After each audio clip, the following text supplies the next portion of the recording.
పశ్చిమాసియాపై మరోసారి యుద్ధ మేఘాలు కమ్ముకున్నాయి. ఈ ప్రాంతంలో అమెరికా యుద్ధ నౌకల మోహరింపు నేపథ్యంలో ఇరాన్పై ఏ క్షణాన దాడి చేస్తుందోనన్న భయాందోళనలు నెలకొన్నాయి. అటు యుఎస్ దాడులను ధీటుగా ఎదుర్కొనేందుకు ఇరాన్ కూడా సిద్దమవుతోంది.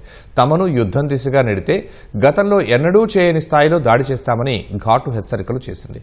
ఈ నేపథ్యంలో ఒకవేళ టెహ్రాన్పై అమెరికా దాడి చేస్తే ఇరాన్లో జరిగే పరిణామాలేంటో ఈ కథనంలో చూద్దాం.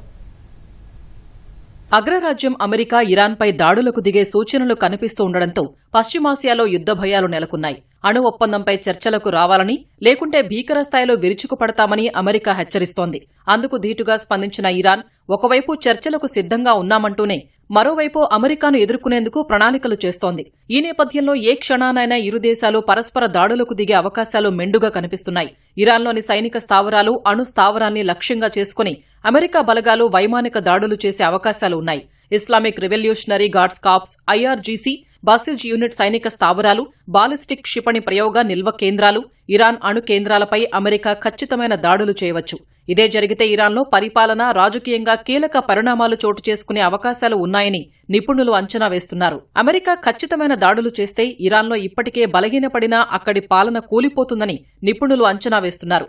అప్పుడు ఇరాన్లో ప్రజాస్వామ్య పరిపాలన వస్తుందని, బయట ప్రపంచంతో ఆ దేశం తిరిగి కలుస్తుందని ఆశాభావం వ్యక్తం చేస్తున్నారు. అయితే ఇది అంత సులువైన పని కాదని అంటున్నారు.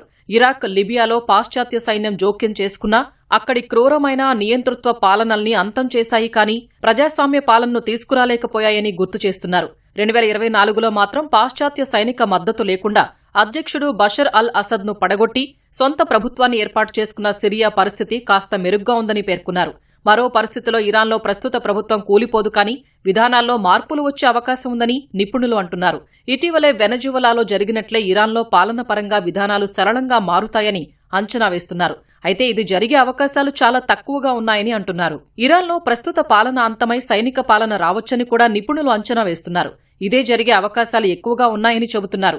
అమెరికా దాడులతో ప్రస్తుత పాలన అంతమైతే చివరికి ఐఆర్జీసీలోని ప్రధాన వ్యక్తులతో కూడిన బలమైన సైనిక ప్రభుత్వం ఇరాన్ను పాలిస్తుందని ఊహిస్తున్నారు. లేదంటే సిరియా, యెమెన్, లిబియా వంటి దేశాలు చవిచూసినా అంతర్యుద్ధం వచ్చే అవకాశాలు కూడా ఉన్నాయని నిపుణులు హెచ్చరిస్తున్నారు.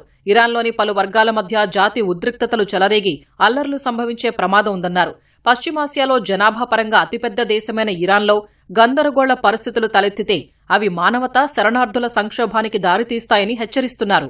అమెరికా బలగాలతో పోలిస్తే ఇరాన్ సైనిక బలం తక్కువగా ఉన్నప్పటికీ బాలిస్టిక్ క్షిపణులు, డ్రోన్లతో ఇరాన్ ప్రతీకార దాడులకు దిగొచ్చు. పొరుగు దేశాల్లోని అమెరికా సైనిక స్థావరాల్ని లక్ష్యంగా చేసుకుని దాడి చేసి నష్టాన్ని కలిగించవచ్చు. యుఎస్ నౌకలపైన దాడులకు దిగే అవకాశాలు ఉన్నాయి. అటు ప్రపంచ ఇంధనానికి జీవనాడి లాంటి హర్మూజ్ జలసంధిని ఇరాన్ మూసివేసే ప్రమాదం ఉంది. ఈ జలసంధిలో ఏర్పడే ఏ అంతరాయమైనా ప్రపంచ వాణిజ్యాన్ని గజగజలాడిస్తుంది. ఇరాన్ ఎన్నడూ ఈ జలసంధిని మూయలేదు.